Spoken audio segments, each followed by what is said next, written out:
జాగ్రత్తలు తీసుకుంటూ వాళ్ళని పెంచాలని మేము అనుకుంటున్నాం. మెయిన్ సోషల్ మీడియాకి దూరంగా ఉంచాలి. అది అవుతుందంటారా? అది నాకు తెలిసి ఇప్పుడు అప్పుడే అవ్వదు. అంటే ఒకప్పుడు మన వాళ్ళందరూ కూడా అంటే ఫ్రీడమ్ రావడానికి అంత ఈజీగా ఏం రాలేదు. ఎంతో మంది వీరులు కష్టపడి వాళ్ళ ప్రాణాలు అర్పించడం వల్లే వచ్చింది. అది జరిగినప్పుడు ఇది జరగదా? అంటే నష్టం జరగడానికి ఎలా ఉంటుందో లాభం జరగడానికి కూడా ఉంటది అనమాట. సో మనందరం కలిసి కష్టపడితే మంచి జరగవచ్చు, చెడు జరగవచ్చు. సో నేను అంటాను జాగ్రత్తలు తీసుకుంటే మనం సాధించవచ్చు అంటాను. రానున్న రోజుల్లో ఇంకా టెక్నాలజీ పెరిగి ఇంకా అడిక్ట్ అవుతారే తప్పితే తగ్గే ఛాన్స్ ఉందంటారు? అసలు అడిక్షన్ ఎలా ఉంటుందో అడిక్షన్ లేకోకుండా ఉండడం కూడా అదే జరుగుతుంది అనమాట. అడిక్షన్ ఇప్పుడు మనం పిల్లలకి ఏం చేస్తాం, సరదా కోసం ఫోన్లు తినడం కోసము, ఏదో మనల్ని విసిగించడం కోసం పేరెంట్స్ ఏం చేస్తారు, ఫోన్లు అలవాటు చేస్తారు.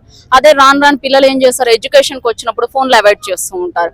అంటే వాళ్ళకి అవేర్నెస్ ఉండాలన్నమాట, ఏది కరెక్ట్ ఏది రాంగ్ అన్నది. టెక్నాలజీని ఎంతవరకు యూజ్ చేసుకోవాలి, ఎంతవరకు యూజ్ చేసుకోకూడదు అన్నది తెలిసిన రోజు అంటే వాళ్ళకి ఐడెంటిఫికేషన్ కావాలి. అవగాహన వచ్చిన రోజు అది కంపల్సరీ జరుగుతుంది. కాకపోతే ఏంటంటే అది మిస్యూజ్ కాకోకుండా మనం ఎడ్యుకేట్ చేయాలి, చెప్తూ ఉంటే తెలుసుకుంటూ ఉంటారు. మీరు ఇప్పుడు ఫోన్లు టెక్నాలజీ టాపిక్ వచ్చింది కాబట్టి అడుగుతున్నా. అంటే మనం కరోనా బిఫోర్ ఒకలాగా ఉండేది, కరోనా తర్వాత ఒకలాగా ఉండేది. అంటే కరోనా టైంకి బిఫోర్ మనం ఎలా అంటే పిల్లలకి చాలా వరకు ఫోన్లు అయితే దూరంగానే పెట్టేవాళ్ళం. ఆఫ్టర్ కరోనా ఎడ్యుకేషన్ పర్పస్ మనం ఫోన్లు ఇచ్చేసి అంటే ఆన్లైన్ క్లాసులని అట్లా మనమే ఎక్కువ ఫోన్లు అయితే అలవాటు చేసాం. అంటే ప్రకృతి కూడా కొంచెం టెక్నాలజీ పిల్లల్ని పాడు చేసే ఛాన్స్ ఉందంటారా ఆ రకంగా?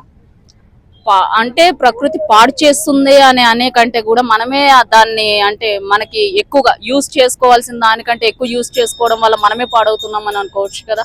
ప్రకృతి అయినా సరే ఏదైనా సరే మనకు ఒక లిమిట్ వరకే ఇస్తుంది అనమాట. ఆ లిమిట్ కంటే ఎక్కువ తీసుకోవడం అన్నది మన హ్యాండ్స్ లో ఉంటది అనమాట. అది పేరెంట్స్ కావచ్చు, పిల్లలు కావచ్చు, ఎవరైనా కావచ్చు. ఎంతవరకు తీసుకుంటే అంతవరకు, ఎక్కువ తీసుకున్నామంటే మనకే నష్టం అంతే. అంటే ఇప్పుడు ఈ జనరేషన్ లో చదువుతున్న పిల్లలకి మీరు చెప్పాలంటే ఏం చెప్తారు?